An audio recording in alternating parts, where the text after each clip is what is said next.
Hello student. In our last class, we learned the power and the functions of the parliament. As we know, the parliament is the highest and the very sophisticated functions in the democratic, so that all the decisions, laws, and every kind of things which should be happened by the government must be appear as a bill or by the conductions or by anything which is just conducted by the law. It is very essential for the government to pass every bill in the Lok Sabha. Clear? So in that the second point we just learnt about the 2 points. The first is the legislative power and the second is the power of the amendment in the constitution. So it is the very essential points. Clear? And the third is the financial power.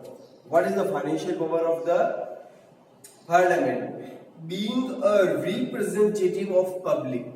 क्योंकि अब जानते हो कि parliament के अंदर जो लोग बैठते हैं वे लोग पब्लिक के प्रति या पब्लिक के लिए अकाउंटेबल है, उत्तरदायी, क्योंकि लोगों ने उनको चुनकर पार्लियामेंट में भेजा है.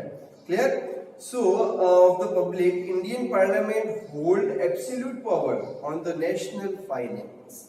अब क्योंकि लोगों ने उनको चुनकर भेजा है तो राष्ट्रीय आय और जो भी व्यय है या मतलब कि राष्ट्रीय इनकम है और जो भी उनके सोर्सेज हैं, जैसे कि जो पैसों से संबंधित है उसके संबंधित उनको सारे अधिकार प्राप्त हैं. And any work related to income and expenditure will not be perform till, ये परफॉर्म नहीं हो सकता है कोई भी खर्चा या किसी भी तरह की आय जो सरकार को मिलती है वो किसी स्पेसिफिक लॉ के अकॉर्डिंग मिलती है, वो तब तक नहीं उसके बारे में निर्णय लिया जा सकता. Will not be perform till the budget proposed by the finance minister is approved by the parliament.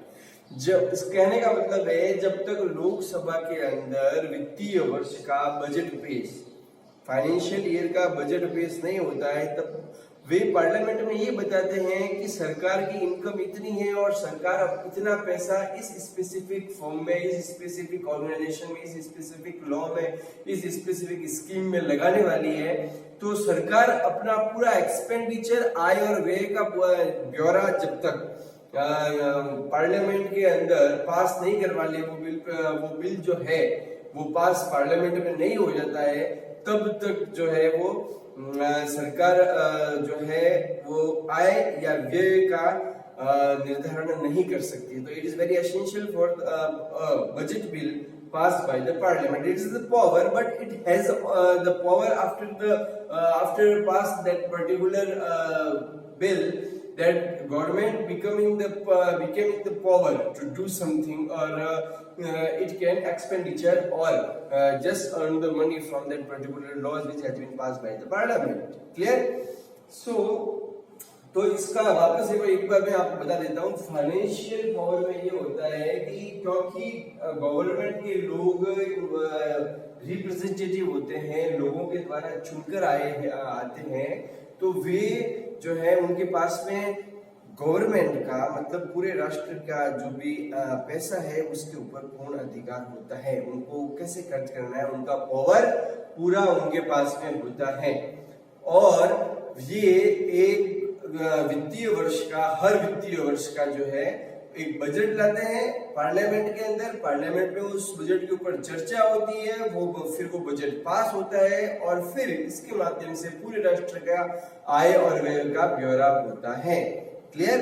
Expenditure और इनकम के बारे में तय होता है. दूसरा है एडमिनिस्ट्रेटिव पावर, प्रशासनिक पावर से आप कह सकते हैं. The parliamentary array system has been set up by the Indian Constitution. जो पार्लियामेंट्री का जो भी स्ट्रक्चर या जो भी काम करने का जो तरीका है वो कॉन्स्टिट्यूशंस के अंदर डिफाइंड है. Clear? So according to the constitution the union executive, it means the cabinet is accountable to the parliament.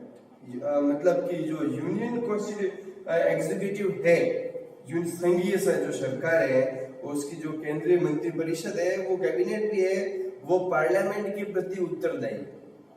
ठीक है। लोकसभा मतलब कहने का मतलब लोकसभा, इन प्रैक्टिस में हम उसको लोकसभा कहते हैं क्योंकि उस सदन में जो है वो विपक्षी दल भी बैठते हैं और वो सत्ता दल भी बैठती है जो सरकार के अंदर है। The cabinet can remain in office till it has the support and the confidence of the majority in Lok Sabha. Cabinet तब तक ही सरकार के रूप में अस्तित्व में रह सकती है जब तक कि उसको मेजोरिटी का, क्योंकि लोगों ने ज्यादा लोगों ने जिस सरकार को जिस पार्टी को चुना है वही तो सरकार बनती है। तो जब तक वो अपनी मेजोरिटी के अंदर है लोकसभा में तब तक वो जो है वो सरकार में है, वो एडमिनिस्ट्रेटिव डिपार्टमेंट में है, वो एक सरकार के रूप में कार्य कर सकती है। Clear? So the cabinet can remain in the office. Cabinet तभी तक सरकार में रह सकती है, या मतलब कैबिनेट आप समझ सकते हैं पूरी सरकार से ही तो कैबिनेट बनती है, तो आप इसको सरकार ही समझे। Clear? So the cabinet can remain in the office till it has the support, जब तक कि उसको सपोर्ट रहे एंड कॉन्फिडेंस और लोगों का उनके प्रति विश्वास मत है of the majority in the Lok Sabha. Lok Sabha के रिप्रेजेंटेटिव लोगों का उनके प्रति विश्वास मत है। अगर उनको लगता है कि इनके पास मेजोरिटी नहीं है तो वो अविश्वास मत ला सकते हैं सरकार के खिलाफ, और अगर वो पास हो जाता है या फिर सरकार जो है वो अपना जो विश्वास मत या अपना बहुमत स्पष्ट नहीं कर पाती तो सरकार गिर जाती है, मतलब वो सरकार हट जाती है और वापस इलेक्शन करवाना होता है। Clear? So the confidence of the majority in the Lok Sabha, the parliament can hold control over the executive in different ways. अब जो है वो पार्लियामेंट्री जो होती है वो सरकार की एग्जीक्यूटिव है उस पर अनेक प्रकार से नियंत्रण भी रखती है। Clear? The electoral powers by through the article 54। सबसे पहले आर्टिकल, जब आपको किसी नरेशन में आर्टिकल के बारे में बताया जा रहा है, it means it want to define that by which power और by which amendment that particular article and that particular law is related to. Clear? So you should be very aware of that if in any para in your book define any kind of article or the amendment. So by through the article 54 several electoral powers has been granted to the parliament. Article 54 के अनुसार जो है वो parliament को बहुत सारे अधिकार प्रदान किए गए हैं। Elected member of both house, दोनों हाउस के जो इलेक्टेड मेंबर होते हैं ना, वे क्या करते हैं? Elected member of both house of parliament are part of electoral board constitution. वे मतलब जिन लोगों को चुना गया है, ठीक है, वापस देख रहे हैं, elected member of the parliament, parliament की इलेक्टेड मेंबर मतलब वो निर्वाचन मंडल हो गया। इलेक्टेड मेंबर है वो निर्वाचन मंडल हो गया। उसके पास में क्या पावर होता है? ऑफ द बोथ हाउस, जो कि दोनों हाउसेस से इलेक्टेड होते हैं, राज्यसभा से और लोकसभा से। Clear? Are the part of the electoral board, वे निर्वाचन मंडल के पार्ट होते हैं। Constitutions for elections of the president, जब प्रेसिडेंट का इलेक्शन होता है ना, तो दोनों हाउसेस के द्वारा निर्वाचित जो सदस्य होते हैं वे निर्वाचन मंडल के रूप में काम करते हैं। ये पावर है उनके पास में। According to Article 66, the elected member of both houses. अब ये according to the Article 66, the elected member of both houses of Parliament elect the vice president. वो vice president को elect करते हैं। Clear? और इसके बाद में आता है the miscellaneous power, और भी अन्य जो अधिकार है उसके बारे में हम बात करते हैं। तो in the additions to the power mentioned above, the parliament holds some other power too. ये जो मुख्य 5 जो हमने ये अधिकार पढ़े हैं पार्लियामेंट के, वो तो प्रमुख अधिकार हैं, इसके साथ में और भी उनके पास में अधिकार है। और वो कौन कौन से हैं? First, both house of parliament can pass the impeachment motions against the president based on the special provision of the constitutions and dismiss him. सबसे बड़ी बात है, both houses of parliament, parliament के दोनों हाउसेज, राज्यसभा लोकसभा, ठीक है, upper house lower house, Lok Sabha Rajya Sabha, so can pass the impeachment, मतलब कि जब राष्ट्रपति को हटाना होता है तो उसके खिलाफ जो है वो एक तरह का महाभियोग, हिंदी में उसको महाभियोग कहते हैं, महाभियोग प्रस्ताव पारित करना होता है, motion against the president based on the special provision, इसके लिए स्पेशल प्रोविजन ऑफ दिया हुआ कॉन्स्टिट्यूशन के अंदर, और उसको डिसमिस कर सकते हैं, राष्ट्रपति को अपने पद से हटा सकते हैं. So in the same way both the houses can pass the proposal, और इसी तरह दोनों हाउसेज किसी प्रपोजल को पास कर सकते हैं टू डिसमिस द जज ऑफ सुप्रीम कोर्ट के जज को हटाने के लिए और हाई कोर्ट के जज को भी हटाने के लिए, on the basis of the, किस बेस पर उनको हटा सकते हैं वे, on the basis of incompetence, मतलब कि अक्षमता, इनकम्पिटेंस, क्लियर, एंड द मिसचिव्स, और दुराचरण, क्लियर, और द मिसचिव्स और the conduct, this type of the motion should be passed. पर जब आप इस तरह का आरोप लगाते हैं, जब दोनों सदन इस तरह का आरोप लगाते हैं सुप्रीम कोर्ट या हाई कोर्ट के जज पर, तो क्या this type of motion should be passed by 2/3 majority of each house.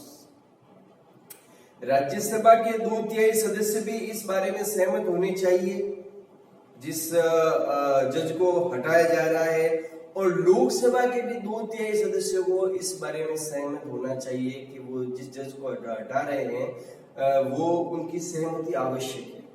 Clear, सदन के दोनों सदनों के 2/3 सदस्यों द्वारा यह पास होना चाहिए, तभी आप किसी हाई कोर्ट के या किसी सुप्रीम कोर्ट के जज को हटा सकते हैं. This type of the motion should be passed by 2/3 majority of the each house. The motions to remove the vice president should be approved by लोक सभा. अगर राज्यसभा के अंदर भी राष्ट्रपति को हटाने के लिए या फिर वाइस प्रेसिडेंट, राज्यसभा में भी वाइस प्रेसिडेंट को हटाने के लिए, उपराष्ट्रपति को अपने पद से हटाने के लिए अगर कोई प्रस्ताव पारित किया जाता है, वो भी लोकसभा से पारित होना चाहिए. मतलब कि अंततः जो उपराष्ट्रपति को अपने पद से हटाने के लिए जो प्रस्ताव पारित हुआ है वह लोकसभा के अंदर, पूर्ण रूप से लोकसभा के अंदर पारित होना अत्यंत आवश्यक है. केवल राज्यसभा अपने अधिकार से उपराष्ट्रपति को हटा नहीं सकती है, भले वो उसका पद सभापति होता हो अपने पद के हिसाब से, जो कि हमने पीछे पढ़ा है, परंतु उसको हटाने के लिए लोकसभा की अनुमति भी आवश्यक है. मतलब कि लोकसभा के सदस्यों की जो है वो अनुमति भी आवश्यक है. अनुमति का तात्पर्य ये होता है उनकी मेजॉरिटी में, वो मेजॉरिटी में सारे रिप्रेजेंटेटिव जो जनता ने चुनकर भेजे हैं वे सहमत हो उस बिल के प्रति. क्लियर. सो अब नेक्स्ट पॉइंट है, for the effectiveness of the emergency declared by the president. President जब इमरजेंसी डिक्लेयर करता है तो उसकी इफेक्टिवनेस, वो कब effectiveness approve of both house is needed.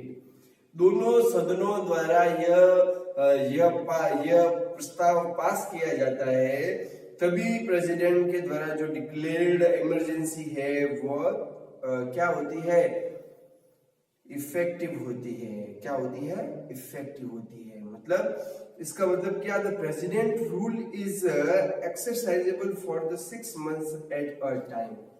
और प्रेसिडेंट के द्वारा जो इमरजेंसी घोषित की गई है वो 6 महीनों के लिए, एक बार में 6 महीनों के लिए चल सकती है. मतलब 6 महीनों की अवधि के लिए वो प्रस्ताव पारित होता है. क्लियर. But for the